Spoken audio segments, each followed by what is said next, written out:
My singles out there that are looking for somebody and you feel discouraged, I have something that I want to let you know. There is somebody for everybody, and that includes you. I know you've been looking. I know you've been trying to make yourself available. I know you've been working on yourself. You've been working really hard. First and foremost, I want to say thank you for the hard work that you're doing. Pat yourself on the back. Good job. Great job. You've done a great job as you prepare yourself during this time that you're single. This time that you're single, I know it's great, and then sometimes you're like, man, I really want to have somebody. Anybody can relate to that?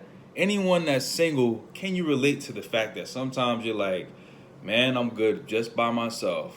And then when you scroll on your Facebook timeline or you're out at an event, you see people loving on one another, or couples, they're being affectionate, or someone's giving you a good story about someone they met. You're like, man, and you go home to your four walls, you're like, man, Lord, I know I'm being patient. I know I'm being prepared for the person. I know I'm preparing. I know you're helping me. I know you're guiding me. I know you're leading me. You're directing me in these ways.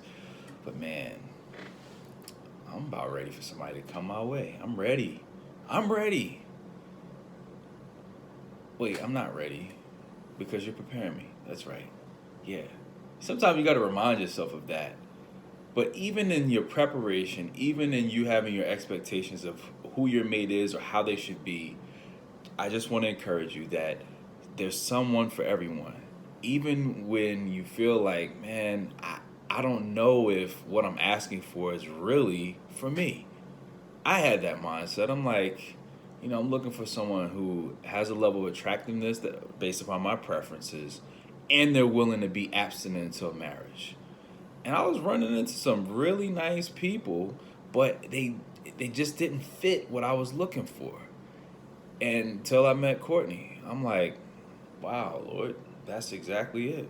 Amen. Here it is.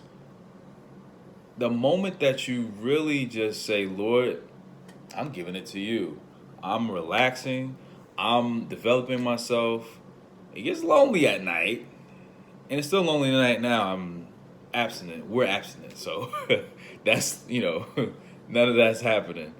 But it's still a pleasure when you meet the person that God has intended for you to meet, not the one you made or you've created. But just remember, even in those moments where you meet this person, realize that the work still continues after you meet them. And that somebody that you met, that's somebody that God has brought to you, or you came to them. There's somebody for everybody. So don't be discouraged with your preparation. Don't give up. I'm encouraging you. Keep moving. Keep preparing. Keep waiting. Keep developing. Keep impacting people around you. There's an audience for you right now that you're able to impact as a single person.